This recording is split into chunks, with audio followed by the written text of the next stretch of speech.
बिस्मिल्लाहिर्रहमानिर्रहीम। अस्सलाम वालेकुम नाज़रीन, प्रोग्राम मुकाबिल में मेरे और आमिर मतीन साहब की तरफ से तमाम देखने वालों को खुशामदेद हम कहेंगे। नाज़रीन, मकबूजा कश्मीर का सियाहती मकाम है पहलगाम, जहां पर सयाहों पर तो हमला हुआ है और जो हमारे तक इत्तलात हैं ताज़ा तरीन, उनके मुताबिक 24 ऐसे सयाह हैं जो हलाक हो चुके हैं और बेशतर है जो कि जख्मी है। कुछ की हालत नाजुक भी बयान की जा रही है, मगर मोदी हुकूमत ने बगैर तहकीक किए और बगैर सबूतों को हाथ लगे इल्जाम हमेशा की तरह पाकिस्तान के ऊपर धर दिया है। लेकिन याद रहे कि पाकिस्तानी हुकूमत ने भी इसका भरपूर रद्द-ए-अमल दिया और पाकिस्तानी अवाम भी इसे मुस्तरद कर रही है, जो प्रोपेगेंडा इंडिया की तरफ से पाकिस्तान के खिलाफ आ रहा है। इसके ऊपर तो हम बात करेंगे, आगाज पर ही बात होगी, मगर इसके साथ साथ कुछ मौजूदा सेटअप की भी बात होगी। इलेक्ट्रॉनिक मीडिया को देख लें या डिजिटल मीडिया तक आप पहुंच जाए, शहबाज शरीफ साहब की जो हुकूमत है उसके लिए तारीफों के पुल बांध दिए गए। हर शोबा कामयाबी की एक अलग ही सीढ़ी चढ़ता हुआ हमें नजर आ रहा है। जो दावे हमें हर जगह पर नजर आ रहे हैं, ये हकीकत के कितने करीब है, इसके ऊपर हम बात करेंगे। और एक और अहम चीज़ वो है पाकिस्तान तहरीक इंसाफ, जिसके लिए सवाल सिर्फ एक होगा, जिसमें हम कोशिश करेंगे कि तमाम चीज़ें शामिल हो जाएं। वो सिर्फ ये है कि तहरीक इंसाफ का मुस्तकबिल इस मौजूदा हालात में क्या है, इसके ऊपर हम बात करने जा रहे हैं। आमिर साहब, सबसे पहले एक इंसिडेंट होता है मकबूजा कश्मीर के सियाती इलाके पहलगाम में, और इस इंसिडेंट को अभी इन्वेस्टिगेट नहीं किया गया। वहाँ का मीडिया भी मैं देख रही थी, वहाँ की इवन दो के एक्टर्स को देख रही थी, जो लोग उनके चेहरे हैं वो कहते हैं रिटेलिएट करना चाहिए, और जो मोदी हुकूमत है वो समझती है कि इल्ज़ाम जो है हमेशा की तरह पाकिस्तान के ऊपर आना चाहिए।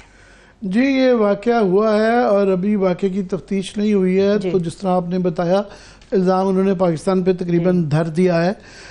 ये बहुत ही संजीदा मामला है, वो इसलिए भी कि 2019 के अंदर पुलवामा के अंदर 46 लोग हलाक हुए थे। एक हमला हुआ था जिसका बाद में पता चला इनके अपने ही गवर्नर जो कश्मीर के थे उन्होंने कहा कि कसूर अपना था कि उनको सिक्योरिटी जानबूझ के नहीं वो जो फौजी जत्था जा रहा था दी गई, तो वो बाद में कसूर है। मगर उसके आड़ में बालाकोट के ऊपर हिंदुस्तान ने जुर्रत करके हमला किया और उसके बाद जाहिर है मुंह की खाई, और वो जो है अभिनंदन जो है यहाँ पकड़े गए और उनको चाय पिलाने वाला वो जो टी बॉय का वाकया हुआ। तो इस तरह के वाकया इसलिए ख़तरनाक है कि जब इस तरह के वाकये के बाद बग़ैर तफ्तीश के बयानात आते हैं तो उसके बाद फिर ये एक किस्म का जब पाकिस्तान पे इल्ज़ाम लगाया जाता है तो हमें तैयार रहना चाहिए कि भारतीय हुकूमत जो है कोई इस चीज़ों का, इस तरह के वाक़े का पहले की तरह इस्तेमाल ना करे। इसकी आड़ में उसका इसलिए भी मज़ीद ये संजीदा बात है कि इससे पहले कुछ अरसे से उनकी तरफ से, भारत की तरफ से बड़े सख्त बयानात आ रहे हैं और जो है उनके ख्याल में कि हम इस वक्त बड़े वल्नरेबल हैं सिक्योरिटी पॉइंट ऑफ व्यू से, इकोनॉमिक पॉइंट ऑफ व्यू से, ठीक है हमारे मुश्किल हालात में होंगे, मगर जब कोई इस तरह का वाक़या होता है तो ये कौमें इकट्ठी हो जाती हैं। इसलिए भी एक और अहम इसका पहलू ये है कि इस वक्त 4 रोज़ा दौरे के ऊपर जो है अमेरिकी वाइस प्रेसिडेंट वैंस जो हैं वो अमेरिका में मौजूद हैं। वो उनका भी 1 दिन का हुआ है, 3 दिन अभी मौजूद थे। इस दौरान में ये हुआ है और हाल ही में आप देखें कि भारत ने एक्स्ट्राडाइट किया है उनके वो तसव्वुर राना शायद उनका नाम था, जिनको बड़े अरसे से वो मांग रहे थे, और वो बॉम्बे की जो धमाके थे, अटैक्स थे, उसके अंदर वो मुल्ज़मान में से थे और अभी रिसेंटली उसको भारत के हवाले किया है। और इसका भी जो इल्ज़ाम लगा रहे हैं वो ऐसा एक अननोन सा ग्रुप है रेसिस्टेंस, कश्मीर रेसिस्टेंस के नाम से, उसको वो जोड़ रहे हैं लश्कर तैयबा से, यानी कि वो पाकिस्तान से जोड़ना चाह रहे हैं। सो इसलिए हमें इस वक्त बड़े जो है ना इसके ऊपर चाकूबंद रहने की ज़रूरत है, संजीदा तरीके से इसको गौर करना चाहिए और किसी चीज़ इवेंचुअलिटी के लिए भी तैयार होना चाहिए। मुझे मौका मिला है, ये मुझे अच्छे ज़मानों में मैं ये पहलगाम ये देखा हुआ है। अच्छा। यहाँ से जो है इनकी अमरनाथ यात्रा जो कि सबसे बड़ी इनकी यात्रा होती है उसका रास्ता होता है, और जब वो उनका एक किस्म का समझ लें कि एनुअल पिलग्रिमेज होता है तो वो पूरा इलाका पहलगाम की वैली जो है, उसके साथ याड़ू वैली है, फिर जो है बेताब वैली है, बेताब फिल्म का गाना पिक्चराइज वहाँ से हुआ था, तो ये फिर वो उस इलाके की हर आमदोरफ्त बंद हो जाती है और पूरी वैली के अंदर हर बंदा वही जा सकता है जिसकी सिक्योरिटी क्लियरेंस हो और उसके बाद कार्ड होता है। वहाँ पे ये एक इशू चल रहा था कि 84,000 के करीब जो हैं ये उसका स्टेटस बदलने के बाद, क्योंकि पहले सिर्फ जो कश्मीर के लोग थे वो जायदाद या कारोबार कर सकते थे, तो उनको जो है डोमिसाइल 84,000 लोगों को पहलगाम के इर्द गिर्द दे रहे थे और वहाँ के मज़ामती ग्रुपों की एक रिएक्शन आ रहा था। फिर ये वाक़या हो जाना, इसलिए इसकी बड़ी संजीदगी है।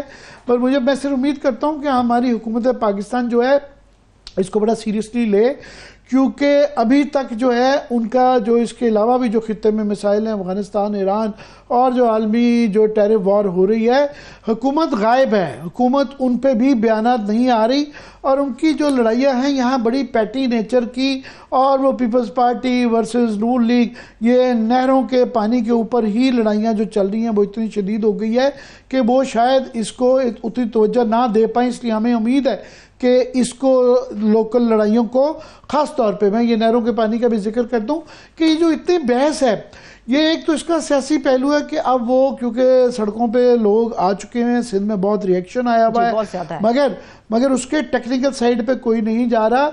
मैं खबर देता जाऊं कि मैं हैरान हूं कि इसी हुकूमत ने हाल ही में हसन अब्बास साहब एक आबी माहिर हैं, उनसे एक इस पर स्टडी करवाई थी। इनकी अपनी स्टडी के मुताबिक उन्होंने इसकी जो कैनाल्स को चोलिस्तान में ले जाने को रिजेक्ट किया था कि ये ना फीजिबल है, ना एनवायरमेंटली सूटेबल है, ना ही ये टेक्निकली पॉसिबल है। लेकिन चोलिस्तान के तो इशू बना रहे हैं ये लोग कि वही का तो असर बना रहे हैं, मगर उसकी जो है हसन अब्बास साहब की जो रिपोर्ट, जो कि बड़ी खबर है कि ये इसी हुकूमत ने करवाई है, उन्होंने रिजेक्ट की। ये 2024 अप्रैल के अंदर उन्होंने सबमिट करवाई थी रिपोर्ट के, इनकी अपनी बनाई हुई रिपोर्ट में उसके अंदर रिकमेंडेशंस हैं। दूसरा मैं सुन रहा था बड़े जाहिल लोग जो ये बातें कर रहे थे कि जी देखें राजस्थान के अंदर इंडिया ने जो है वो इंदिरा गांधी कैनाल बना ली और हज़ारों एकड़ जो है सैराब कर ली। नहीं, दुनिया भर में पढ़ाया जाता है कि डेजर्ट के अंदर कैनाल बनाना का अगर क्या व्हाट नॉट टू डू, कि ये एक मंसूबा है जिसमें अरबों डॉलर भारत ने ज़ाया किए और वो कई 100 कंक्रीट वाली नहर बनाई गई थी और वो फेल्ड मंसूबा है। वो पूरी की पूरी नहर जो है रेत के अंदर गड़ गई है और वो एक बहुत बड़ा फ्लॉप और फेलियर है। दूसरा, ये इस रिपोर्ट के मुताबिक ये कहा जा रहा है कि जनाब इसके नीचे एक सतलुज और यहाँ पे एक सरस्वती सिंधु सप्ताया का एक दरिया था, खाकड़ा जिसे कहते थे, वो रेगिस्तान इसलिए बन गया कि वो खुश्क हो गया। उनका जी उसका और सतलुज का नीचे नेचुरल कुदरती एक्वाफायर पानी का जखीरा मौजूद है। वो बेहतर तरीका है बजाय इसके कि नहर ले जाई जाए, टेक्निकली वो कह रहे हैं इस रिपोर्ट के मुताबिक, तो उसको अगर एक्सप्लोर कर लिया जाए सतलुज के रिवर बेड में नीचे जाके, और वो टेक्निकली पॉसिबल भी है, फाइनेंशियली फीजिबल भी है, एनवायरमेंटली सूटेबल भी है, तो उसको छोड़ के बजाय इसके ये नहर की पॉलिटिकल इश्यूज अपार्ट, अभी तो ये क्वेश्चन सिंध वाले रेज कर रहे हैं कि हमें बताएं तो सही, चलें ठीक है पंजाब का पानी है, कहाँ से ले रहे हैं, कहीं ना कहीं से तो पानी आ रहा है, वो बैठेंगे ना। अभी जिस इलाके से का पानी जाएगा पंजाब के अंदर भी ये इशू आएगा। इसको अभी फिलहाल पंजाब गवर्नमेंट जो है इसको बिल्कुल इसके जो है ना PR में लगी हुई, तो इसके ऊपर बेहतर है टेक्निकल बहस पहले करवा ली जाए। अच्छा। क्योंकि इसको ट्रांसपेरेंट नहीं रखा जा रहा, इसको इंफॉर्मेशन नहीं दी जा रही और इसको सियासी बहस एक बना के रख दिया। वो तो कह रहे हैं आप पंजाब की फिक्र ना करें, सिंध वालों कह रहे हैं आप सिंध की फिक्र करें। एनी हो, आपने गुफ्तगू के अभी मिड में आके ये जिक्र किया कि हुकूमत गायब है, मैं आपसे इत्तेफाक नहीं करती। मैं इसलिए कह रहा था कि इस वक्त जो है बड़ी गंभीर सूरत हाल है कि जो ऑल इज गुड का जो हमें ये मैसेज दिया जा रहा है, चारों सूबों के अंदर कुछ ना कुछ मसाइल हैं। सिंध के अंदर ये पानी का मसला चल रहा है, बलूचिस्तान के अंदर अभी तूफ़ान थमा नहीं है, KP के अंदर सिक्योरिटी इशू भी है और ये माइंस का मसला चल रहा है। पंजाब के किसानों को ये बड़ा ही अंडरमाइन कर रहे हैं और उसको नहीं ले रहे, वो एक बड़ा ही सीरियस मसला है क्योंकि 2 साल से ज़राअत जो है बैठ गई है, पिछले साल से ये सिलसिला चल रहा है। सो इस साल भी अगर किसानों को ये उनकी फसल नहीं मिलती, 900 अरब उनका प्लान, वो उनका बुनियादी जो है ना प्लान ये है, वो कहते हैं कि जनाब आप हमारे से 900 अरब रुपये जब सही गंदम की कीमत नहीं देते, वो कह रहे हैं कि 3800 पर मन होनी चाहिए, 3000 हमारी लागत है, जब हमें 2000-2500 पे आपको बेचने पड़ती है, तो हमें 900 अरब रुपए का ओवरऑल, और पंजाब के किसानों का जो फिगर बताया जा रहा है वो कह रहे हैं 400 से 600 अरब रुपए का पंजाब के किसानों का नुकसान है। तो उसकी बजाय आप ये 100 अरब रुपए का, 110 अरब रुपए का जो पैकेज लेके आए हैं और हमें जो भीख की सूरत में दे रहे हैं ना दें, हमें हमारी उजरत दें, जो हक बनता है उजरत दें। तो वो उसको ये बहुत लाइटली ले रहे हैं। पिछले साल भी लाइटली लेने का नुकसान था, सपोर्ट प्राइस ना देने का, कि उसके बाद हमारी गंदम की हमें बाहर से पहले ही इन्होंने इंपोर्ट कर ली थी, और उसके बाद फिर ये हुआ कपास की भी। अभी कपास के जो गवर्नमेंट के फिगर अब लेटेस्ट आ गए हैं, 28% जो है कपास की कम है, और गंदम के अभी हतमी फिगर्स आने हैं मगर वो भी कम है। और ये बताया जा रहा है 2 से 4 बिलियन डॉलर की शायद इनको इंपोर्ट करनी पड़े। सो बजाय इसके कि ये बाहर के किसानों को ये पैसा दें, जो कि रफली डाल लिया जाए अगर टैरिफ वैरिफ और ट्रांसपोर्टेशन की कॉस्ट, तो वो कोई 3500 से 3800 ही कीमत पड़ जाएगी। तो 3500-3800 से जो बाहर से आनी है, तो अपने अगर किसान को वो दे दिया जाए तो क्या हर्ज है? वैसे ये सवाल अगर आम पाकिस्तानी की हैसियत से आमिर साहब मैं आपके सामने रखूं, वो लोग जो इतना अंडरस्टैंड नहीं करते, जो इतना पैसा बाहर के आप किसान को देते हैं, तो यहाँ पर स्कीमें लॉन्च करने से आपको नहीं लगता मुनासिब यही है कि उसको उसकी जो उजरत बनती है उसको वो फराहम कर दी जाए, ना वो एहतजाज करे, ना वो शिकवा करे, वो खुशी खुशी मजीद भी गंदम लगाए और कपास भी लगाए और किसान खुशहाल हो जाए? ऐसा क्यों नहीं होता? एक आम पाकिस्तान का सवाल है। ये बहुत अच्छा सवाल है आम आदमी का। असल में ये है कि जो टेक्निकल मसाइल हैं उनके ऊपर जो है बहस नहीं होनी चाहिए, फिगर्स पे बहस नहीं होनी चाहिए। हाँ, उनकी तशरीह के ऊपर बहस हो सकती है। यहाँ एक अजीब ट्रेंड बन गया है कि हुकूमत जो है ना, हर मसले को जब वो स्कीम अनाउंस करती है PR की तरफ ज़्यादा जोर होता है, और एक्चुअल बहस जो है ना फिगर्स पे नहीं होती। मैं फिगर्स की बात कर रहा हूँ। फॉर एग्जांपल, आप जो मैं कह रहा हूँ हुकूमत गायब है, हुकूमत का अभी तक ये जो हम रोज़ जिक्र करते रहते हैं कि नेशनल ट्रेड वॉर चल रही है, और उसका एक पूरी दुनिया में एक तलातुम आया हुआ है, और वहाँ पे उसके से डॉलर की जो सुप्रीमेसी है वो 75 साला, वो उसको ख़तरा है। 8-10% डॉलर नीचे बाकी करेंसियों के मुकाबले में आ गया है। अमेरिका में खुद वो हम समझते थे हमारा डेफिसिट का प्रॉब्लम है, अभी उनका पता चल रहा है कि $9.5 ट्रिलियन, 1 ट्रिलियन में 1000 डॉलर होते हैं का उनका इस साल उनको अपना कर्जा है जो देना है, और उनके लिए प्रॉब्लम है कि उनका $1 ट्रिलियन का डेफिसिट है, वो पूरा नहीं हो रहा। सो गवर्नमेंट जो है कहीं नजर नहीं आ रही इन इश्यूज के ऊपर, किसानों का हो, कैनाल्स का हो, टैरिफ्स का हो, हमें बता नहीं रही कि इनकी स्ट्रेटेजी क्या है। लेकिन आमिर साहब, ये जो इकोनॉमी की बात कर रहे हैं, इसकी नब्ज जो बेसिकली जान सकते हैं, मैं अपने मेहमान का तारुफ करा देती हूँ जो मईशत की नब्ज को पकड़ते हैं और बताते हैं सूरत हाल क्या है। साबिक वज़ीर ख़जाना और सेक्रेटरी जनरल हैं अवाम पाकिस्तान पार्टी, मिफ्ता इस्माइल साहब हमारे साथ मौजूद हैं। सर, बेहद शुक्रिया आपके वक्त के लिए। जी, मैं मिफ्ता का फ़ायदा ये है कि ये मैं जिस तरह कह रहा था, फिगर्स पे बात करते हैं, तशरीह पे बहस हो सकती है, मगर फिगर्स के ऊपर कोई जो है ना बहस नहीं होनी चाहिए। तो ये जो एक पब्लिक रिलेशंस की एक बना के बिल्कुल एक नया ही वो सिस्टम बना देते हैं। मैंने आपके ज्वाइन करने से पहले, मिफ्ता बहुत शुक्रिया आपके ज्वाइन करने का, इब्तदाई में जिक्र किया कि जो नहरों का मसला चल रहा है, इसकी जो टेक्निकल साइड है कि क्या फिजिबल है एनवायरमेंटली, फाइनेंशियली और टेक्निकली, उसकी बहस ही गायब है। इनकी अपनी हुकूमत की रिपोर्ट जो इनके कहने पे बनाएगी, उसने इसको रिजेक्ट किया हुआ है। उसकी टेक्निकल साइड और फाइनेंशियल साइड पे बात नहीं होती, पॉलिटिकल साइड ज़्यादा डिस्कस हो रही है। क्या कहेंगे?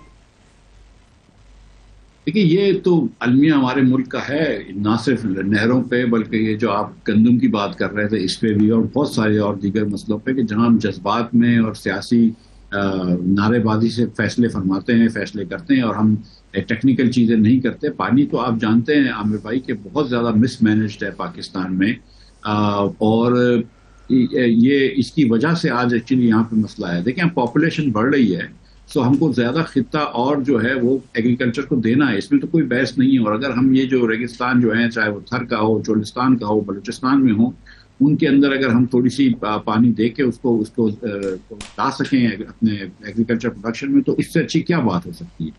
लेकिन यहाँ पे इतना मिसट्रस्ट है, आपके पास सिंध वाले ये कहते हैं कि हमको 91 के अकॉर्ड के मुताबिक कभी भी पानी नहीं मिला, 2-4-5 मिलियन एकड़ फीट पानी कम मिलता है। पंजाब का मौक़िफ़ है कि भाई उसके बाद नए डैम्स या रिजर्वायर बनने थे जिसमें ज़्यादा पानी आता तो हम आपको ज़्यादा दे सकते थे, तो वो नहीं दे सकते। एक दूसरे को ये नहीं ब्लेम करते हैं कि तुम ज़्यादा पानी खींच लेते हो, तुम पानी खींच लेते हो। तो सच्ची बात ये कि this is more of a mistrust issue and not discussing issue. ये फेडरेशन में ऐसा नहीं हो सकता कि एक जमात या एक सूबा या एक जो फरीक है वो यूनिलैटरल फैसला कर ले, वो सही हो या गलत हो कि हम ये करेंगे। इसमें आपको सबको साथ लेना ज़रूरी है और वो ले नहीं सके। पीपल्स पार्टी ने भी आपको पता है कि यू टर्न की, पहले वो थोड़ा सा अप्रूव, वो इसके खिलाफ नहीं थे। जब सिंध के अंदर प्रेशर आया नेशनलिस्ट फोर्सेस से तो वो उसको खिलाफ हो गए। And again we will just waste our resources and on political infighting because we are inept. जी, ये सारी बहस के अंदर जो है असल पाकिस्तान का इशू बहुत बड़ा वो वाटर मैनेजमेंट का भी है। फिर दुनिया भर में जो है डेजर्ट्स को ग्रीन एरियाज में कन्वर्ट करने का चीन से ही सीख लेना चाहिए। उन्होंने जो है जो अपने टालमन जो डेजर्ट है और गोबी डेजर्ट के अंदर बड़े कमालात किए हुए हैं। बस मैं मिफ्ताह से चाहूँगा कि इकानमी के मतलब आपसे पहले बात कर ली जाए कि एक यहाँ एक पब्लिक रिलेशंस का एक बहुत ज़्यादा इश्तिहारों के हवाले से एक माहौल सा बन जाता है कि गवर्नमेंट जो है क्रेडिट लेना शुरू करती है कि हमने इकोनॉमिक मिरेकल कर दिया और फिर वो मुबारकबाद का सिलसिला शुरू हो जाता है और वो सिलेक्टिवली पिकअप कर लेते हैं। फॉर एग्ज़ाम्पल जो है अच्छी बात है, हमें भी बड़ी खुशी है, फैक्ट है कि तरसीलात जो हैं वो $38 बिलियन तक जा सकती हैं, बिल्कुल ठीक बात है। फिर उसके बाद जो है एक्सपोर्ट्स का फिगर जो है 9 महीने का वो 8-9% जो है बढ़ गई, चलें जी वो भी बिल्कुल ठीक बात है। और इस तरह के सिलेक्टिवली फिगर्स लेके फॉर एग्ज़ाम्पल वो मैं उसको नहीं मानता मगर वो रिजर्व्स का जो कह देते हैं जी इतने कमाल हो गए, हालांकि मेरे ख्याल में तो $19 बिलियन के टोटल हमें चाहिए हैं जो इसी साल हमें पेमेंट करनी है और अभी $12 बिलियन आए हैं रोल ओवर्स वगैरह, अभी 5 की शॉर्टेज है। मगर ओवरऑल मैं चाहूँगा ज़रा मुझे बताएं जो गवर्नमेंट समा बांध रही है कि इकोनॉमिक मिरेकल करते we are out of the woods और मसले का हल निकल आया है और आगे की बात करें। देखिए, गुजारिश ये है कि जो आपने फरमाया ना कि सेलेक्टिव डेटा तो कोई भी उठा सकता है, ठीक है। इकोनॉमी तो बड़ी कॉम्प्लिकेटेड सब्जेक्ट होता है, उसमें से 100 शुमारियात होती हैं, इसमें से 2-3 तो आप उठा ही सकते हैं जिसके अंदर चीज़ें पॉजिटिव होती हैं। बैंकरप्ट कंपनी में भी एक आध चीज़ तो अच्छी होती होगी, तो इस तरह हुकूमत उठाती है, ठीक है, सियासत है। लेकिन गुजारिश ये है कि अगर तरसीलात ज़र बढ़ रही हैं यानी कि इनवर्ड रेमिटेंसेस बढ़ रही हैं, फॉरेन रेमिटेंस, तो उसमें तो हुकूमत का कोई किरदार नहीं है ना। वो बाहर लोग जो पाकिस्तानी जा रहे हैं और अब काफ़ी ज़्यादा जा रहे हैं वो अपने बीवी बच्चों को, माँ बाप को पैसे भेजते हैं, इसमें ना हुकूमत जो है उसमें कोई इसका अमल दखल नहीं है। और ना फॉर दैट मैटर वो पाकिस्तान की मदद के लिए भेजते हैं, मदद के साथ वो अपने बीवी बच्चों की कफालत के लिए भेजते हैं। तो उसमें तरसीलात ज़र बढ़ रही, तो हमको ये भी सोचना चाहिए कि हमारे कितने लोग बाहर चले गए कि तरसीलात ज़र बढ़ रही है। अगर बरामदात बढ़ी हैं तो इसमें हुकूमत को बिल्कुल आप उसमें उसकी शाबाशी दें। उसके अंदर मसला ये है आबिद साहब कि जो हुकूमत का बयानिया जो नहीं बिक रहा उसकी बड़ी वजह यह है कि 3 साल हो गए, अब 3 साल से पाकिस्तानियों की औसतन जो आमदनी है वो कम हो रही है। हमारी औसतन आमदन जब 3 साल से कम हो रही हो और हम एवरेज पे गरीब हो रहे हो पर कैपिटा बेसिस पे, तो फिर हमको अगर महंगाई की शरह कम भी हो जाती है, अगर अफरात ज़र कम भी हो जाता है, तो फिर भी हमारी कुव्वत खरीद तो उससे ज़्यादा कम हो गई है, तो हम तो खरीद नहीं पा रहे चीज़ें। जब आप तनख्वाह जो भी आपकी है, मतलब तनख्वाह तो बिल्कुल नहीं बढ़ रही, अफरात ज़र जितना भी बढ़ रहा है तनख्वाह तो नहीं बढ़ रही। और तनख्वाह के बाद जब आप बिजली का बिल भरते हैं, गैस का बिल भरते हैं, कुछ टैक्स वैक्स भर देते हैं, तो उसके बाद आपके पल्ले रहता ही क्या है। तो फिर आप जब पैसे ही नहीं है आपके पास, तो फिर आप क्या बहस कर रहे हैं क्या कुव्वत खरीद कम हो, मतलब कि चीज़ें सस्ती हो गई या महंगी हो गई, आपके पास खरीदने कोई चीज़ें पैसे ही नहीं है। तो हुकूमत का इसलिए बयानिया नहीं बिक रहा। अब जब आप पाकिस्तान जो है वो दुनिया के तमाम हम खुला मुल्कों से अगर महंगी बिजली हो, महंगी गैस हो, ज़्यादा टैक्स रेट्स हों, तो लोगों को लगता है कि हुकूमत चल नहीं रही है। और हमको ये अपनी ज़िंदगी में लगता है कि चाहे वो पुलिस हो, चाहे वो कचरा उठाने का मसला हो, चाहे वो पानी की डिलीवरी हो, चाहे वो सड़कों की सफाई हो, लोड शेडिंग हो, गैस की लोड शेडिंग हो, कहाँ आपको नजर आती है कि हुकूमत जो है वो चल रही है, एफिशिएंटली चल रही? कहीं नहीं चल रही। शदीद गर्मी होती है तो लोड शेडिंग हो जाती है, शदीद सर्दी है तो गैस की लोड शेडिंग हो जाती है। मतलब ये इस तरह तो दुनिया की हुकूमतें नहीं चलती। जी बिल्कुल, मैं सिर्फ ऐड कर दूं कि ये सिलेक्टिवली जो डेटा लेता है, इसका अगर मैं इन्वर्स करूं, उसमें भी सिलेक्टिवली चूज़ करूं, तो मेरे पास ज़्यादा जो कॉन्क्रीट फिगर्स हैं जो कि वरीसम है, परेशानी वाले हैं। एक सबसे ज़्यादा तो लार्ज स्केल मैन्युफैक्चरिंग जो है वो 1.9% जो है वो नीचे आ रही है, जिससे सबसे ज़्यादा इंडस्ट्री के अंदर अनएम्प्लॉयमेंट जुड़ रही है, जो कि अनएम्प्लॉयमेंट 8 से 10.8% बढ़ गई है। 11% के करीब अनएम्प्लॉयमेंट है। पावर्टी 44% है। फिर ज़राअत के जो फिगर्स आ रहे हैं, अभी बताया जा रहा है कि कॉटन जो है 28% कम है, और ये किसानों का मसला, हम वीट के वाले से जिक्र कर रहे थे कि वीट के अंदर भी ये मसला चल रहा है। तो साथ में सबसे ज़्यादा फॉरेन डायरेक्ट इन्वेस्टमेंट जो है वो सिर्फ 1.1 बिलियन से 1.5 बिलियन पे चली गई, कि 400-500 मिलियन डॉलर टोटल आई हुई है, और बातें हो रही हैं वो ट्रिलियंस की और पता नहीं कहाँ कहाँ की। तो मैं भी ये चंद फिगर्स देता हूँ। आई एम श्योर मिफ्ता आप मुझसे ज़्यादा इन फिगर्स के ऊपर तशरीह कर सकते हैं। देखिए आमिर भाई, जो आपने बात की ना, ये पावर्टी 44% हो गई, 10 करोड़ 50 लाख पाकिस्तानी खते गुर्बत के नीचे। ये मेरे आपके भाई बहन हैं, हमारे बच्चे हैं जो कि खते गुर्बत के नीचे हैं। और जब 10 करोड़ लोग खते गुर्बत के नीचे हैं, जिसमें से 7 करोड़ बच्चे हैं, तो इसका मतलब है कि लाखों बच्चे रात को भूखा सोते हैं। हमको ये बात का एहसास होना चाहिए। हमको ये बात समझनी चाहिए कि पाकिस्तान में 3 साल से आपके एम्प्लॉयमेंट के मौके नहीं हैं। तभी आपका बच्चा अपने माँ बाप को छोड़ के, घर बार को छोड़ के, अपने मोहल्लों को छोड़ के दर दर की ठोकरें खाता है। जब यूनान से कश्ती जा रही होती है, सॉरी अफ्रीका से यूनान या इटली कश्ती जा रही होती है और डूबती है, तो बच्चे जो मरते हैं वो पाकिस्तानी ज्यादा क्यों होते हैं? उसमें बांग्लादेशी नहीं होते, उसमें इंडियन नहीं होते, उसमें दूसरे ममालिक के लोग नहीं होते, श्रीलंकन, नेपाली, उसमें पाकिस्तानी होते हैं। तो हमको ये सोचना चाहिए ना कि कहीं ना कहीं तो मिस गवर्नेंस है ना यहाँ पे। अगर वो ममालिक जो हमारे साथ आज़ाद हुए थे या बाद में हमसे आज़ाद हुए थे या हमसे अलग हुए थे, वो अगर इतने आगे निकल गए हैं और हम इतना पीछे रह गए, तो कहीं ना कहीं तो हम गलती कर रहे हैं ना। तो आपकी जो है वो बरामदात दुनिया के हिसाब से नहीं बढ़ रही है। आपके पास एक पैसा फॉरेन डायरेक्ट इन्वेस्टमेंट का नहीं आ रहा है। हुकूमत ने जो इस्लाहात करने का कही थी, वो हुकूमत इस्लाहात नहीं कर पाई है। ना पेंशन रिफॉर्म्स कर पाई है, ना हुकूमत के फुटप्रिंट को छोटा करके आई है, ना निजकारी करके गई है, ना कुछ वजारतें डिवॉल्व कर दी सूबे को, ना वजारतें कुछ कम करी। तो हुकूमत भी एक तरफ अपना काम नहीं कर रही, वो डिसफंक्शनल बैठी हुई है, और दूसरी तरफ जो है हम तो दुनिया के रहमो करम में, आज तेल सस्ता हो गया तो यहाँ पे महंगाई थोड़ी सी अफरात कम हो गया, महंगाई की शरह कम हो गई। आज कल दुनिया में तेल महंगा हो जाएगा, हम फिर फंस जाएंगे, फिर इकोनॉमिक मैस में आ जाएंगे।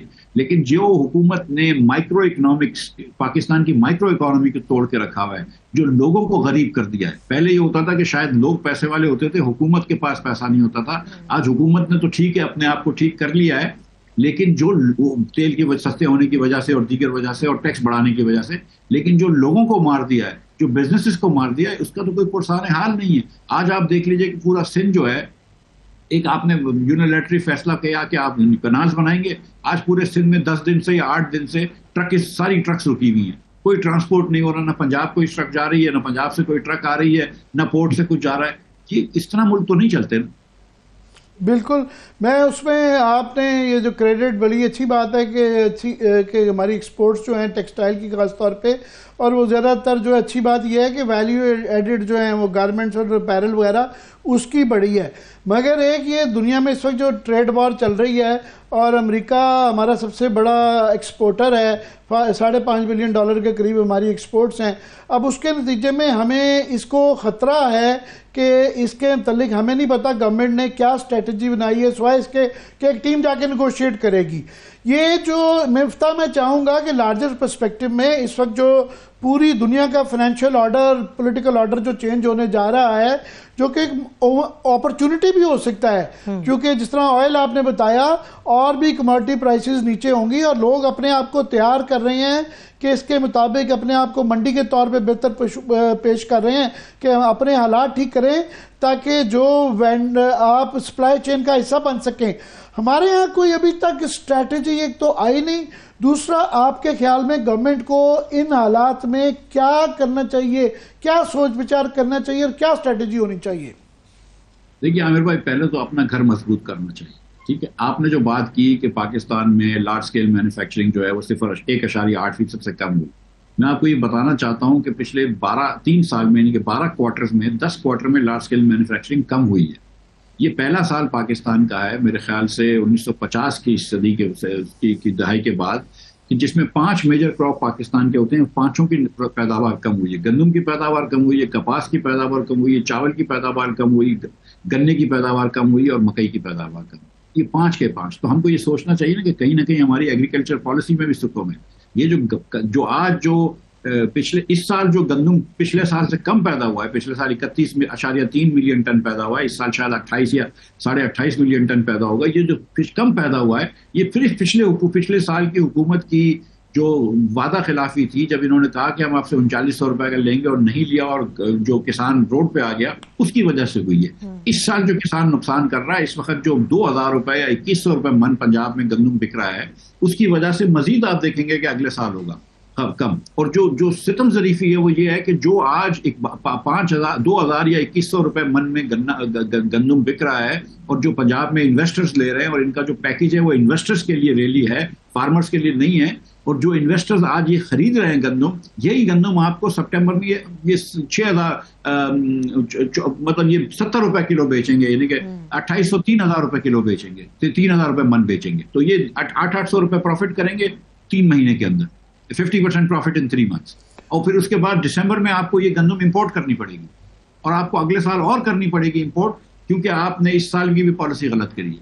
तो ये हुकूमत की पॉलिसी की गलतियां हैं। अब ये जो यहाँ पे जो टीम जाएगी, और मेरे ख्याल से अभी तक उनको टाइम नहीं मिला है, जबकि हिंदुस्तान में तो उनके नायब सदर भी अमेरिका के आए हुए हैं और बांग्लादेश ने भी उनके ट्रेड रिप्रेजेंटेटिव से बात कर ली है जूम पे। लेकिन इनकी जो अभी तक टीम को टाइम नहीं मिला है, अल्लाह करे जल्दी मिल जाए। लेकिन मैंने जो प्लान बनाया है इन्होंने बिजनेसमैन के साथ, वो प्लान मेरे ख्याल से मैं कम से कम उससे मुतमईन हूं कि वो सही इन्होंने बातें कर दी हैं। जो अमेरिका को कंसेशंस चाहिए थे वो पेश कर दिए हैं कि हम गंदम भी उनसे खरीद लेंगे, सोयाबीन भी उनसे खरीद लेंगे, कपास भी उनसे खरीद लेंगे और उनका डेफिसिट कम कर देंगे। हम तो ज़ाहिर है इस पोजीशन में नहीं है कि किसी भी मुल्क से लड़ाई ले सकें, खासतौर पर अमेरिका जैसे ताकतवर मुल्क से। तो आई थिंक ये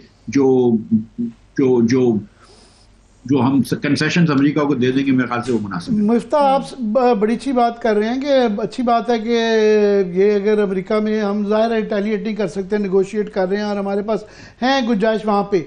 पर मैं ये कह रहा था कि ये अपॉर्चुनिटी भी एक है कि चाइना जो है, जो दुनिया का सबसे बड़ा एक्सपोर्टर है और सबसे बड़ा इंपोर्टर अमेरिका जो है, उनकी ट्रेड नहीं होगी तो वो अपनी मंडियां जो हैं वो मैक्सिको और वियतनाम जो उनकी प्रॉक्सीज थी उनके ऊपर भी टैरिफ्स लग गए हैं। तो ये मौका है कि हमारे जैसे मुल्क अपना हाउस इन ऑर्डर जो आपने बात की है इसको करके पेश करें, तो हम एक इसको ये दहाइयों में और सदियों में इस तरह का मौका आता है।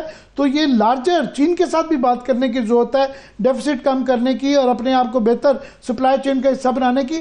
उस तरफ से स्ट्रेटेजी कोई आपकी नज़र से गुजरी है इनकी?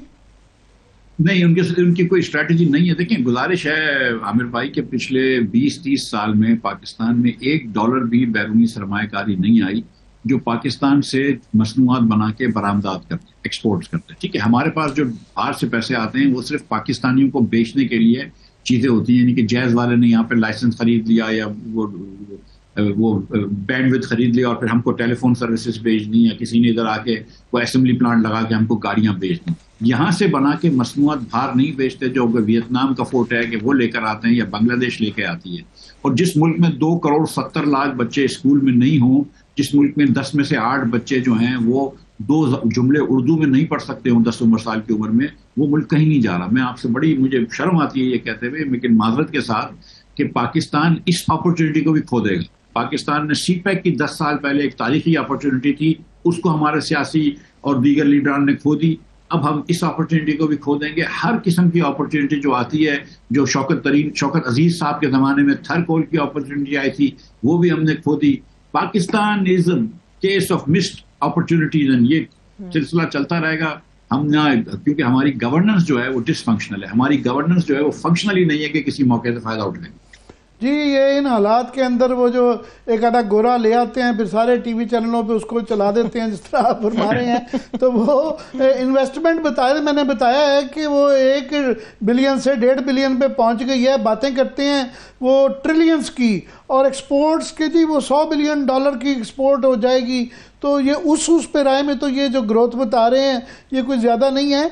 मैं चाहूँगा डोमेस्टिक पे कि एक बड़ा इशू रहता है हमेशा कि ये अपना एक्सपेंडिचर नहीं कम करते। और ये पहले ही जिस तरह ऑयल का वो ये सब्सिडी जो है आगे जो कम पैसे हुए हैं, सब्सिडी क्या वो आवाम का हक है वो नहीं दे रहे। कभी वो कहते हैं जी बिजली की फॉर्म में दे देंगे, कभी कहते हैं बलूचिस्तान में सड़कें बना देंगे, अपने एक्सपेंडिचर्स कम नहीं करते। और साथ में जो इनका चार्टर था प्राइवेटाइजेशन का, अब ये मैं उसको भी मैं चाहूँगा कि ये करने जा रहे हैं, अच्छी बात है अगर PIA इनसे हो जाए। पिछली दफ़ा बहुत बड़ा फियास्को था, अभी ये 24 या 26 अप्रैल को दोबारा उसकी ओपनिंग कर रहे हैं। उसकी एक मज़ेदार बात ये है, मुझे हंसी आ गई कि रज़ा बाकर जो हैं वो उस पर बहुत तनकीद होती रही जब उनको स्टेट बैंक का गवर्नर लगाया गया कि जी ये है वो है, ये नून लीग के ही लोग करते रहे। अब जो है पता चला है कि उन्हीं की फर्म को जो है सरकारी इदारे बेचने का कॉन्ट्रैक्ट दिया गया है और कि जी वो क्योंकि IMF की रिक्वायरमेंट है। तो ये क्या कहेंगे ओवरऑल एक्सपेंडिचर्स कम करना, privatisation and this particular fact? देखिए, ओवरऑल एक्सपेंडिचर वो हुकूमत करती है जिसको आवाम की तकलीफ का ख्याल है, लेकिन जिसको आवाम की तकलीफ का ख्याल नहीं है वो अपने एक्सपेंडिचर्स 22% जारी अखराजात बढ़ा लेती है और 65% PSDP बढ़ा लेती है। तो इनको बिल्कुल जब हुकूमतों को पैसे चाहिए होते हैं लेकिन हुकूमत उसका सद्देबाब करती है कुछ के उसका कुछ रास्ता निकालती है कि कोई प्राइवेटाइजेशन कर ली, कुछ कहीं कॉस्ट कटिंग कर ली, कुछ एफिशिएंसी बढ़ा ली और फिर आखिरी सूरत में हम जो है वो टैक्स बढ़ा लेते हैं। हमारे यहाँ पहली सूरत में हम टैक्स बढ़ा लेते हैं, आवाम की जेब से पैसे निकाल लेते हैं, चाहे वो बिजली के नर्क हों, गैस के नर्क हों या टैक्स हों। तो ये हुकूमत वही कर रही है। तो इस पे कोई मुझे अचंभा नहीं है कि ये हुकूमत जो है वो लोगों को रिलीफ नहीं दे रही, अपने आप के ऊपर पैसे खर्च कर रही है। इस पर तो मुझे कोई मुझे शुबा नहीं है। दूसरी जो गुजारिश है कि प्राइवेटाइजेशन PIA की इन्होंने जानबूझ के फेल की है। अब ये जो है इनके बॉसेस ने अपने हाथ में ले लिया और शायद अल्लाह करे हो जाए, लेकिन अगर इनका बस चलेगा तो ये प्राइवेटाइजेशन फिर भी नहीं होने देंगे। और देखें, हुकूमत को छोटा करना जो है वो अब ज़रूरी हो गया है पाकिस्तान के लिए और मज़ीद टैक्स लगाना ज़रूरी नहीं है, लेकिन इन चीज़ों को इनको इदराक ही नहीं है, इनको इस बात की कॉन्सेप्ट ही नहीं है कि हम हुकूमत को छोटा करें, अपने अखराजात कम करें और लोगों को रिलीफ दें। आप देखें कि कितनी ऑब्सीन ये विजुअल्स हैं या कितने ऑब्सीन ऑप्टिक्स हैं कि इन्होंने 188% तनख्वाहें बढ़ा ली या कैबिनेट ने अप्रूव करी, वज़राए की असेंबली ने अपने मेंबरान की तनख्वाह बढ़ा ली 200-400%। पंजाब असेंबली ने वज़रा की कोई 800-900% तनख्वाह बढ़ाई है, बाकी लोगों की 500% तनख्वाह बढ़ाई है। तो मुझे बताया ना कि किसकी और 500% तनख्वाह बढ़ी है या 200% तनख्वाह बढ़ी है या 100% तनख्वाह बढ़ी है कि हमारे वज़रा ये तनख्वाहें बढ़ा लेते हैं। तो इनको सीरियसली कोई कॉन्सेप्ट नहीं है कि अवाम की खिदमत करें या अवाम का कुछ अच्छा करें। अगर ये कॉन्सेप्ट होता तो ये हुकूमत ही डिफरेंट टाइप की होती, मगर ये कॉन्सेप्ट ये है कि बस हुकूमत का काम चल जाए, लोग तो इसलिए हैं कि हमको टैक्स दें। ये तो साहिल हैं, ये हमारे शहरी नहीं है, सॉवरेन सिटीजन्स नहीं है, ये साहिल हैं, जो हम कहेंगे वो करना पड़ेगा इन्हें। जी बिल्कुल, मैं चाहूँगा एक और चीज़ का आपकी मौजूदगी का फ़ायदा उठाते हुए कि अभी हाल ही में हमारे यहाँ करेंसी जो क्रिप्टो करेंसी है उसके हवाले से एक पॉलिसी बनी है, कमेटी बनाई गई है जो इसको एक्सप्लोर कर रही है। अच्छी बात है, बदलती हुई दुनिया में हमारे जैसे कई मुल्क हैं, अर्जेंटीना ये वो जो है जिन्होंने इसका फ़ायदा भी उठाया है, मगर ये उन मुल्कों में जहाँ पे हमारे जैसे उसमें रेगुलेटरी फ्रेमवर्क नहीं है। और पहले 2018 में स्टेट बैंक जो है वो बहुत वार्निंग देता रहा, फिर FATF के एक मसाइल आ जाते हैं, मनी लॉन्ड्रिंग के मसाइल आते हैं। अभी क्योंकि बाइनेंस के वो जो हेड आए फिर वो हुकूमत से नहीं मिले, वो नवाज शरीफ के साथ मिले हुए हैं, साथ में जो है सागडार साहब के साहबजादे बैठे हुए हैं और वो मिलना, और फिर ये भी उनका पता है कि वो मनी लॉन्ड्रिंग में इतराफ़ जुर्म करके जुर्माना और सज़ा काट चुके हुए हैं और फिर उनके ताल्लुक पता चला जी ट्रंप की फैमिली से हैं। तो ये सारा मशकूक से होता है। आपका करेंसी क्रिप्टो के मतलब पाकिस्तान में इंट्रोड्यूस करवाने के मतलब क्या ख्याल है और इस कॉन्टेक्स्ट में जिस तरीके से किया जा रहा है? देखिए, एक तो अव्वल तो यह है कि ये साहब जिनको हमने स्ट्रेटेजिक एडवाइजर रखा है, चिंगपेन ज़ाओ साहब, ये अच्छे इंसान होंगे बुरे इंसान होंगे मुझे इसका नहीं पता, लेकिन मुझे इतना पता है कि 4 महीने अमेरिका की जेल में अभी सजा काट के आए और इनके ऊपर इल्ज़ाम था मनी लॉन्ड्रिंग का और इन्होंने इतराफ़ जुर्म करना पड़ा, $50 मिलियन फाइन देना पड़ा और $4 बिलियन इन्होंने इनकी कंपनी बाइनेंस ने दी है फाइन। उसके बाद ज़ाओ साहब को इन्होंने हटा दिया अपनी चेयरमैनशिप से, चीफ एग्जीक्यूटिव से। मैं ये भी जानता हूँ या सुना है मैंने कि एक पाकिस्तानी शख्स जो थे वो बाइनेंस में अपनी क्रिप्टो करेंसी लॉन्च करने वाले थे, वो उसको लिस्ट करने वाले थे कि वो ट्रेड होगी बाइनेंस में, लेकिन जब जाओ साहब पकड़े गए तो वो जो नया चीफ मैनेजमेंट आई उन्होंने मना कर दिया और उन साहब को भी काफी नुकसान हुआ। ये तो मुझे पता है। अब ये कितना नुकसान हुआ, ये किस तरह हुआ, ये मुझे नहीं पता, लेकिन मुझे ये पता है कि उन्होंने क्रिप्टो लॉन्च करनी थी और ये लगवानी थी।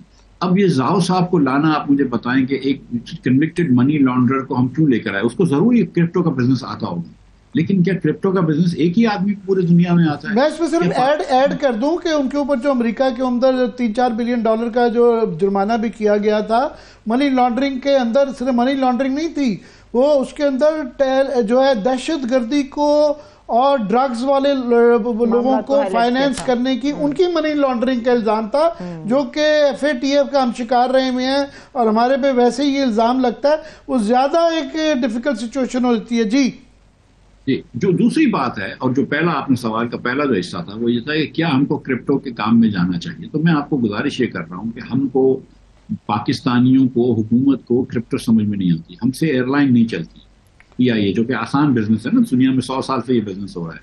हमसे पोस्ट ऑफिस नहीं चलती जो कि दुनिया में 300 साल से चलती है, हम वहां पे भी 10-5 अरब रुपए का नुकसान करते हैं।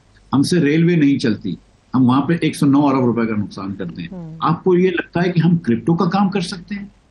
मैं आपको यकीन दिला रहा हूं कि जो खदशा, और अल्लाह करे ये गलत साबित हो, कि आपने क्रिप्टो का काम करा, कुछ अमीर लोगों का, पावरफुल लोगों का तो काम हो जाएगा, हमारा एक लंबा नुकसान हो जाएगा, पाकिस्तान का कभी ना कभी नुकसान हो जाएगा। तो हमको जो चीज एकदम कटिंग एज टेक्नोलॉजी पे है, जिसके अंदर उतार चढ़ाव इतना होता है, जिसके पीछे कोई बैकअप भी नहीं है, किसी को ये भी नहीं पता कि बिटकॉइन किस तरह आए, हमको ये बिजनेस करने की क्या जरूरत है? हमको थोड़ा इससे दूर रहना चाहिए, हमें थोड़ा बेहतरी की तरफ जाने की जरूरत है। जी, पूरी दुनिया जो है वो डिजिटल करेंसी जो करनी चाहिए, RMB खास तौर पे जिस तरह से ऊपर जा रहा है उस तरफ हमारी तवज्जो नहीं है। बहुत बहुत शुक्रिया मिफ्ता आपके वक्त निकालने का। लेकिन आमिर साहब, जो मिफ्ता इस्माइल साहब बातें कर चुके हैं वो बेहद खतरनाक है, जैसे पाकिस्तान में आने वाली सरमायाकारी के हवाले से उनका पॉइंट, और ये कि हम दुनिया के रहमो करम पे, डेफिनेटली पूरी दुनिया तब्दील हो रही है, लेकिन उन्होंने जो बात की कि हम अपना कोई हाउसिंग ऑर्डर नहीं कर रहे, वो बहुत ज्यादा तशवीशनाक बात है। आमिर साहब, अगर आप इजाजत, तो मैं ब्रेक की तरफ जाना चाहूंगी। एक छोटा सा हम ब्रेक ले लेते हैं, जब ब्रेक से वापस आएंगे कुछ अहम नुकात के ऊपर तो बात होगी, मगर पाकिस्तान की पॉलिटिक्स के अंदर पाकिस्तान तहरीक इंसाफ कहां पर खड़ी है नजर आ रही है, इसके ऊपर भी बात करेंगे। हमारे साथ रहिए।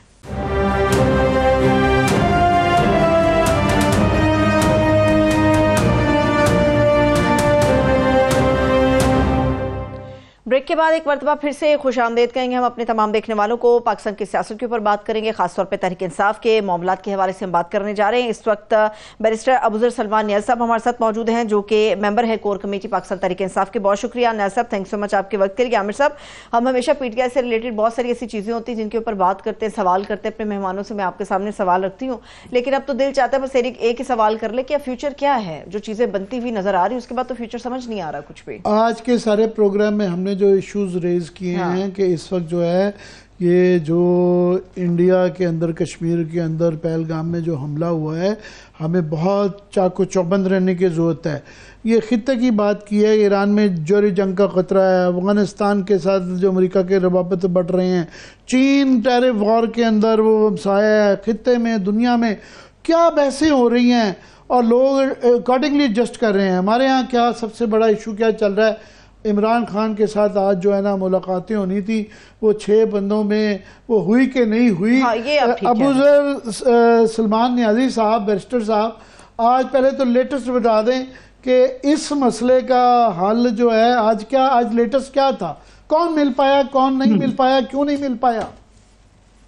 देखिए आमिर साहब, सारे जो मसले की जड़ है, जहां से ये सारी बात स्टार्ट होती है, वो है कानून या आइन पे, या खासकर कोई भी कोर्ट का ऑर्डर हो या जजमेंट हो उस पे अमल ना होना।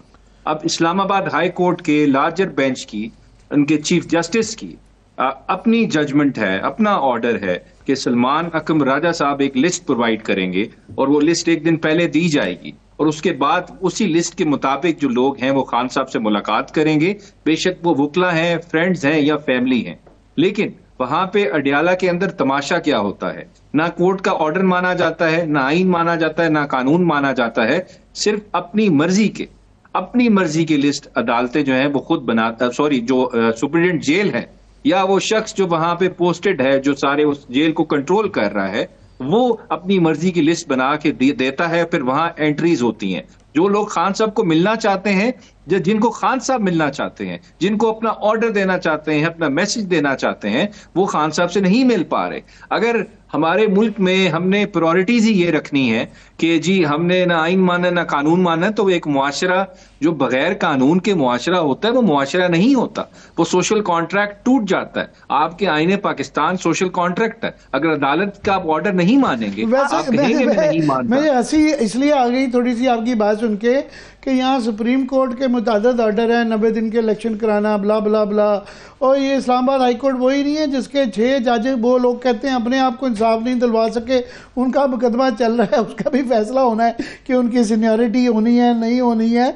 तो आप कह रहे हैं जी एक हाई कोर्ट का इस्लामाबाद का फैसला वो जी अमल नहीं आई है, इससे बड़ी क़यामतें आ चुकी हैं। देखिए आमिर साहब, आप बिल्कुल ठीक कह रहे हैं। अब तो आपको हंसी आती है, आपको रोना भी आता है, आपको समझ नहीं आती अब आप दीवार की किस जगह पे जाकर टक्कर मारें।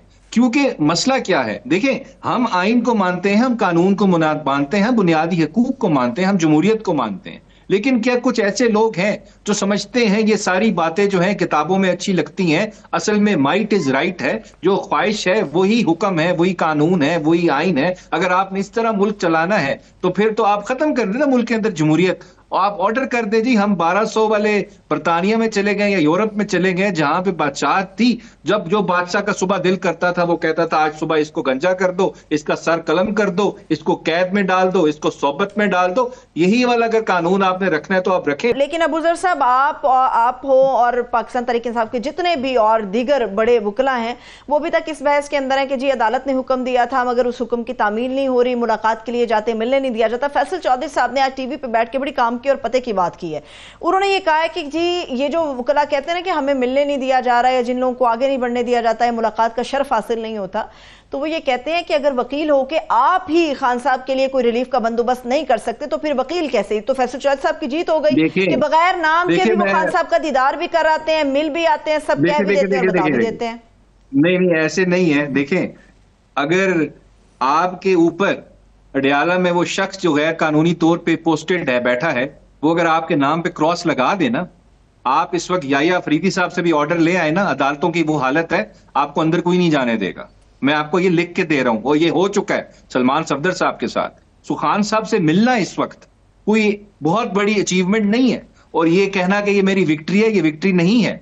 इसमें हम सब लूजर्स हैं, वो सब हार रहे हैं। मैं बुनियादी मंतक समझना चाहता हूं कि ये जो हुक्म आ जाता है कि जी अलीमा खान से मुलाकात नहीं हो सकती, बाकी 2 बहनें मिल सकती हैं, या सलमान नहीं मिल सकते, गौर खान मिल सकते हैं, तो इसके पीछे मंतक क्या होती है? ये जो लिस्ट से निकलते हैं और इंक्लूड होते हैं, ये अलीमा खान और उनकी बहनों में क्या फ़र्क है, या गौर खान या सलमान में क्या फ़र्क है? देखिए, मेरा अलीमा खान साहिबा और उनकी बहनों के मेरे ख्याल से अगर उसमें वो डिस्टिंग्विश कर रहे हैं, जो लोग वहां बैठे हैं तो गलती कर रहे हैं। मैं सबसे मेरी बड़ी अच्छी मुलाकात है, फैमिली टर्म्स हैं, वो मेरे ख्याल से जो भी अंदर चला गया मिल के आया, वो जो स्टेटमेंट आनी है खान साहब की, फिर सबके परखचे उड़ जाने हैं उसके बाद।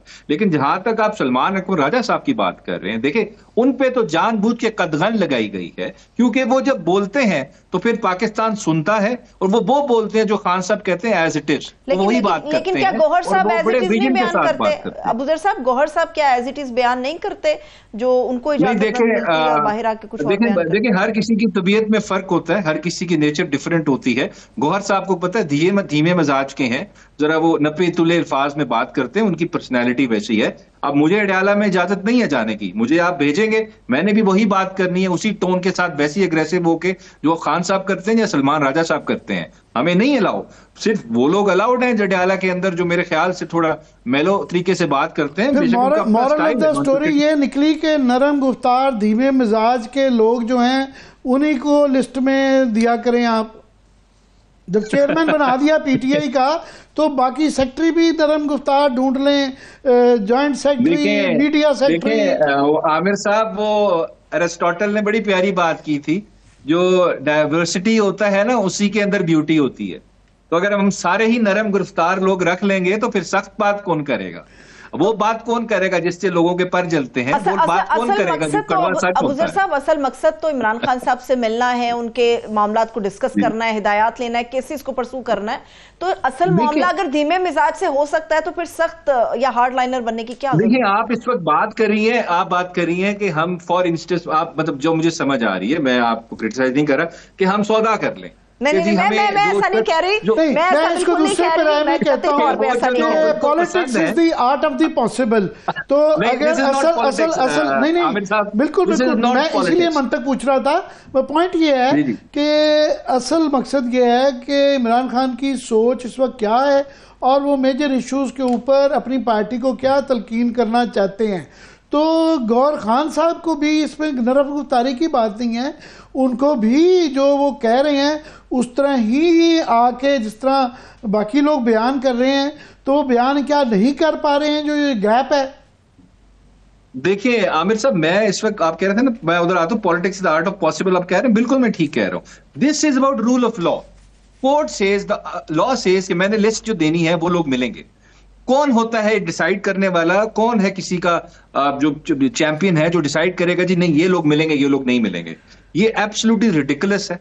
इसमें हम सबको आवाज इसके खिलाफ उठानी चाहिए। मियां नवाज शरीफ साहब थर्सडे को 70 से 80 लोगों को मिलते थे एसी वाले कमरे में जब वो अडयाला जेल में थे। यहाँ पे आप 4-4, 2-2 हफ्ते, 3-3 हफ्ते 3-4 लोगों को मिलने देते हैं। ये क्या तमाशा लगाया आप? भाई तमाशा बैरिस्टर साहब, मैं सिर्फ ये अर्ज कर सकता हूँ कि मेरा ख्याल है ये बड़ा ही पेटी इशू है जिसके ऊपर रोज मीडिया के आधे से ज्यादा टॉक शो हों। हमें इस वक्त बहुत ज़्यादा बड़े ख़तरात हैं। ये भारत से ख़तरात हैं, खित्ते के ख़तरात हैं, दुनिया के ख़तरात हैं। तो उसके लिए सबका बुनियादी सबक ये है कि अपना हाउस इन ऑर्डर करें। हाउस इन ऑर्डर करने के लिए सबको लेके मिलके जुल के ये बात फामो तहीम से करनी पड़ेगी, गुंजाइश निकालनी पड़ेगी। अगली दफ़ा आपको अबूजर दोबारा सुनेंगे। बहुत बहुत शुक्रिया। Thanks so much. वक्त बिल्कुल ख़त्म हो गया। बैरिस्टर अबूजर सलमान सब हमारे साथ मौजूद थे। आपके वक्त के लिए शुक्रिया। आमिर साहब थैंक्स सो मच। इजाज़त दीजिए, अपना बहुत सा ख्याल रखिए। खुदा हाफ़िज़।